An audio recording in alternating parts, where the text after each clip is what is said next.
નલિયામાં friends group Naliya દ્વારા છાસના પરબનું કેન્દ્ર શરૂ કરવામાં આવ્યું. અમારો આજે નલિયા અબડાસાનું મુખ્ય મથકથી તેથી રાહદારીની વસ્તી વધારે રહે છે, માણસોની અવરજવર વધારે રહે છે.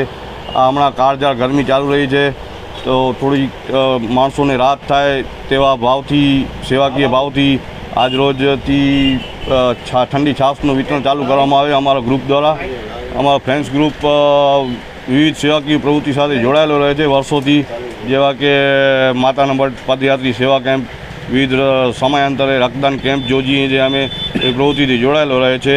ને આજે ઠંડી છાશનું વિતરણ ચાલુ કરવામાં આવેલ છે, જે આજથી કરીને જ્યાં સુધી ગરમી વધારે રહેશે ત્યાં સુધી ચાલુ રહેશે.